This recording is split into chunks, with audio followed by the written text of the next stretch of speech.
Cricket, एक खेल जो इंग्लैंड के मैदानों में पैदा हुआ, उसे भारत के धूल भरे मैदानों में एक अनोखा घर मिला। 18वीं शताब्दी में ब्रिटिश ईस्ट इंडिया कंपनी इसे लेकर आई थी। शुरुआत में यह सिर्फ अंग्रेज खेलते थे, भारतीय सिर्फ देखते थे, गोरे लोगों को खेलते हुए तेज धूप में। लेकिन देखिए, दिलचस्पी के बीज बो दिए गए थे। धीरे धीरे भारतीयों ने भी खेलना शुरू कर दिया। बॉम्बे के पारसी, जो खुले विचारों वाले और दुनियादारी जानने वाले थे, क्रिकेट को अपनाने वालों में सबसे पहले थे। उन्होंने अपने खुद के क्लब बनाए, अंग्रेजों को चुनौती दी और 1886 में इंग्लैंड का दौरा भी किया, अपनी प्रतिभा दुनिया को दिखाई। हालांकि यह खेल अभी भी एक औपनिवेशिक खेल था, ब्रिटिश हुकूमत का प्रतीक। फिर भी एक अजीब मोड़ में भारतीयों ने क्रिकेट में उस हुकूमत को चुनौती देने का एक तरीका देखा। यह अपनी काबिलियत साबित करने, उपनिवेशवादियों के सामने अपनी पहचान बनाने का अखाड़ा बन गया। 1947 भारत आजाद हो गया और इसके साथ ही भारतीय क्रिकेट का असली सफर शुरू हुआ। 1952 में मद्रास में इंग्लैंड के खिलाफ भारत ने अपनी पहली टेस्ट जीत दर्ज की। 1960 के दशक में दिग्गज स्पिन चौकड़ी का उदय हुआ। बिशन बेदी, इरापल्ली प्रसन्ना, बीएस चंद्रशेखर और श्रीनिवास वेंकटराघवन, एक संपूर्ण टीम की तलाश जारी रही जो देश में और विदेशों में भी जीत हासिल कर सके। 1970 के दशक में भारतीय क्रिकेट में एक नाटकीय बदलाव आया। सुनील गावस्कर का आगमन भारतीय बल्लेबाजी के एक नए युग की शुरुआत थी। 1983 का विश्व कप जीतना भारतीय क्रिकेट इतिहास में एक महत्वपूर्ण मोड़ था।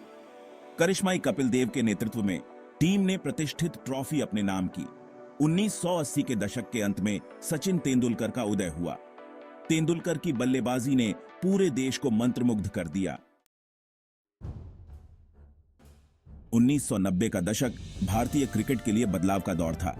एक मजबूत अर्थव्यवस्था के उभरने और सैटेलाइट टेलीविजन के आगमन ने खेल को देखने और समझने के तरीके में एक बड़ा बदलाव लाया। क्रिकेट अब सिर्फ एक खेल नहीं रह गया था, यह एक उद्योग बन गया था। 2000 के मैच फिक्सिंग कांड ने भारतीय क्रिकेट को हिलाकर रख दिया। इसने खेल के काले सच को उजागर किया। हालांकि इसने बहुत जरूरी सुधारों और नैतिकता और पारदर्शिता पर नए सिरे से ध्यान केंद्रित करने का मार्ग भी प्रशस्त किया। सौरव गांगुली के नेतृत्व में, जो अपनी आक्रामक और आकर्षक शैली के लिए जाने जाते थे, भारत ने अपनी सुस्त छवि को त्याग दिया और एक नए आक्रामकता और आत्मविश्वास के साथ खेलना शुरू किया। यह एक ऐसी टीम थी जो मैदान पर और मैदान के बाहर भी दुनिया के सर्वश्रेष्ठ लोगों को चुनौती देने से नहीं डरती थी। 2000 के दशक में एमएस धोनी का उदय हुआ, एक ऐसे कप्तान जिन्होंने भारतीय क्रिकेट में नेतृत्व को फिर से परिभाषित किया। दबाव में शांत रहने और किसी भी परिस्थिति से बेपरवाह रहने की अद्भुत क्षमता के साथ धोनी ने भारत को 2007 के टी20 विश्व कप और 2011 के एक दिवसीय विश्व कप में जीत दिलाई। 28 साल के लंबे इंतजार के बाद यह प्रतिष्ठित ट्रॉफी भारत आई। धोनी के युग में विराट कोहली का उदय भी हुआ, एक ऐसे बल्लेबाज जो आक्रामकता और उत्कृष्टता की अथक खोज का प्रतीक थे। रनों के लिए कोहली की भूख और जीतने के उनके दृढ़ संकल्प ने उन्हें क्रिकेटरों की एक नई पीढ़ी के लिए एक आदर्श बना दिया। आज भारत एक क्रिकेट महाशक्ति के रूप में खड़ा है, जो खेल के सभी प्रारूपों में लगातार शीर्ष टीमों में शामिल है। टीम में एक मजबूत बल्लेबाजी क्रम, एक शक्तिशाली गेंदबाजी आक्रमण और प्रतिभाशाली युवाओं का एक समूह है जो अपनी बारी का इंतजार कर रहा है। भारतीय क्रिकेट का भविष्य उज्जवल है, लेकिन चुनौतियों के बिना नहीं।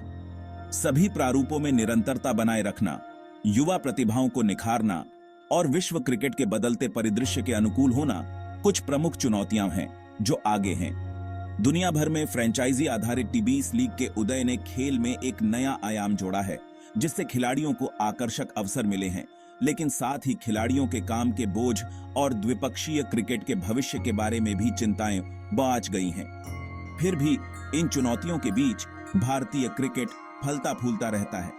खेल के प्रति जुनून कम नहीं हुआ है और एक अरब सपनों को अपने कंधों पर लिए मैन इन ब्लू भारत की शानदार क्रिकेट गाथा में नए अध्याय लिखने के लिए तैयार हैं। भारतीय क्रिकेट की कहानी खेल के प्रति देश के अटूट प्रेम, जुनून, गर्व और अद्वितीय सफलता की यात्रा का प्रमाण है।